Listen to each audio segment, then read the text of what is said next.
ભરૂચ એલસીબીની ટીમે અંકલેશ્વર ખાતે ઝડપી પાડેલા કોલસા કાંડમાં 7 આરોપીઓની અટકાયત બાદ અન્ય 10 ઇસમોને વોન્ટેડ જાહેર કર્યા હતા. ભરૂચ લોકલ ક્રાઇમ બ્રાન્ચની ટીમે અંકલેશ્વર નેશનલ હાઈવે પરના એક ગોડાઉનમાંથી સારો કોલસો કાઢી લઈ કોલસામાં ભેળસેળ કરવાની પ્રવૃત્તિનો પર્દાફાશ કરીને આ ગુનામાં સંડોવાયેલા મનાતા 7 ઇસમોને મુદ્દામાલ સાથે ઝડપી લઈને અન્ય 10 ઇસમોને વોન્ટેડ જાહેર કર્યા હતા.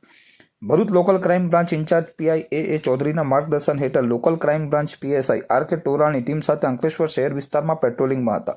તે દરમિયાન બાતમી મળેલ કે સુરત મગદલ્લા પોર્ટ ખાતેથી ટ્રાન્સપોર્ટ મારફતે લઈ જવાતા ઇમ્પોર્ટેડ કોલસા નેશનલ હાઈવે નંબર 48 પર સુરતથી અંકલેશ્વર તરફ જતા લક્ષ્મી વેબ્રિજ પાછળ આવેલ નઈમભાઈના ગોડાઉનમાં શ્યામ એન્ટરપ્રાઇઝ ટ્રેડિંગમાં કરશનભાઈ ગોવિંદભાઈ રંગપરા તથા તેના બીજા ભાગીદારો ટ્રાન્સપોર્ટ ટ્રકમાંથી ઇમ્પોર્ટેડ કોલસો કાઢી લઈને ગોડાઉનમાંથી કોલસા સાથેના થાનની કાળી માટી અને ફ્લાયસ મિક્સ કરીને સારા કોલસાની જગ્યાએ ભેળસેળ કરેલ કોલસાનું વેચાણ કરે છે અને હાલ તેઓના ગોડાઉન પર આ પ્રવૃત્તિ ચાલુ છે. એલસીબીની ટીમે મળેલ બાતમીના આધારે ઉપરોક્ત જગ્યાએ રેડ કરતા ગોડાઉનમાં 7 ઇસમો મળી આવેલ હતા. સદર ઇસમોની પૂછપરછ કરતા ટ્રકમાંથી ઇમ્પોર્ટેડ કોલસો કાઢી લઈ તેને થાનગઢનો કોલસો તથા ફ્લાયસ ઉમેરી કંપનીમાં મોકલતા હોવાની કબૂલાત કરી હતી. વધુ તપાસ કરતા ઉપરોક્ત કોલસો અગ્રવાલ કોલ કોર્પોરેશન ખાતેથી ભરી દહેજ ખાતે આવેલ જીએસએલ નાલ્કો અલ્કાઇસ એન્ડ પ્રાઇવેટ લિમિટેડ કંપનીમાં જવાનો હોય કંપનીના માણસોને બોલાવી ચકાસણી કરાવતા ઉપરોક્ત કોલસો તેઓએ મંગાવેલ પ્રમાણે ન હોય ભેળસેળવાળો હોવાનું જણાવ્યું હતું. આ સંદર્ભે સદર કંપની સાથે છેતરપિંડી કરેલ હોવાનું જણાતા તેમની ફરિયાદ લઈને ઘટના સ્થળેથી હાજર મળી આવેલ ઈસમો વજુભાઈ ભીમાભાઈ માલકિયા, રાજેન્દ્રભાઈ શ્રીરામ કાલુ સરોજ, રોહિતભાઈ લાલાભાઈ કટારા, અજયભાઈ લાલાભાઈ કટારા, રઈસ અશરફ અલી, શેરુ રાયસિંગ અમલિયાર, અજમલ હુસેન રેશમ અલીનાઓને ઝડપી લઈને અંકલેશ્વર રૂરલ પોલીસ મથક ખાતે ગુનો નોંધાવ્યો હતો. આ ગુના હેઠળ અન્ય ઇસમો કરશનભાઈ ગોવિંદભાઈ રંગપરા, મુકેશભાઈ અરવિંદભાઈ ગડચર, જીગરભાઈ કુતબુદ્દીન, કુલદીપ ગઢવી, દિબ્યેશ પટેલ, લખન ગોસ્વામી, ચૌહાણ દીપકભાઈ, જયંતિભાઈ, ઇન્દ્ર વિજયસિંહ ગોહિલનાઓને વોન્ટેડ જાહેર કર્યા હતા.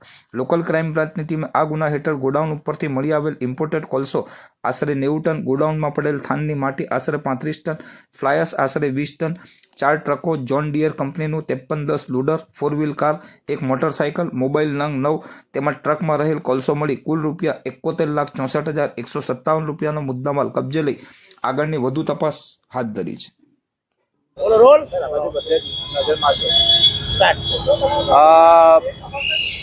ભરૂચ એલસીબીની ટીમ દ્વારા એક કોલસા જે છે એ બાબતેનો એક ગુનો દાખલ કરવામાં આવ્યો છે. જે ગુનાની વિગત એવી છે કે આ જે છે કોલસાનું જે કન્ટેનર છે એ ઇમ્પોર્ટેડ કોલસા છે એ મગદલ્લાથી આગળ મગદલ્લા ઇમ્પોર્ટ થતો હતો અને ત્યાંથી પછી આગળ જીએસએલ કંપની જે છે ત્યાં આગળ જતું હતું. પણ કેટલાક ઇસમો દ્વારા આ જે કોલસો જે છે એ વચ્ચે કોઈ એક જગ્યાએ ગોડાઉનમાં લઈ જઈ તેમાંથી કોલસો કાઢી લઈ અને એની જગ્યાએ થાનની માટી તથા ફ્લાય એશ વગેરે મિક્સ કરી અને એક પ્રકારની છેતરપિંડી આચરવાનો એક આ ગુનો છે એ એલસીબી ભરૂચ દ્વારા શોધી કાઢવામાં આવ્યો છે. આ બાબતે અંકલેશ્વર રૂરલ પોલીસ સ્ટેશનમાં ગુનો દાખલ કરવામાં આવ્યો છે. 7 જેટલા આરોપીઓ જે છે એમાં અટક કરવામાં આવ્યા છે અને કુલ એમાં જે આરોપીઓ છે લગભગ 17 જેટલા આરોપી જે છે તેના નામ આમાં સામેલ છે અને આ બાબતેની તપાસ છે એ એલસીબી છે ભરૂચ એ કરી રહી છે હાલમાં. સર, આ લોકોનો ઈમો કઈ રીતનો હતો, કઈ રીતનું આખું કાવતરું કરાતું? બેઝિકલી આ જે ઇમ્પોર્ટેડ કોલસો છે બહારથી આવે છે અને એ જે તે કંપનીમાં આ જતો હોય એ દરમિયાન વચ્ચેથી જ આ કન્ટેનરને ડાયવર્ટ કરી અને એમાંથી કોલસો કાઢી અને એની જગ્યાએ એટલું ને એટલું વજન રહે એ બાબતની બીજી કોઈ વસ્તુઓ અંદર મૂકી અને એક પ્રકારની આ એમની એમો હતી. હાલમાં આની આ તપાસ ચાલુ છે, ઊંડાણપૂર્વકની તપાસ ચાલુ છે. કેટલા સમયથી ચાલુ હતી અને એ લોકોનો ગુનાહિત ઇતિહાસ શું છે બાબતની તપાસ હાલમાં ચાલુમાં છે.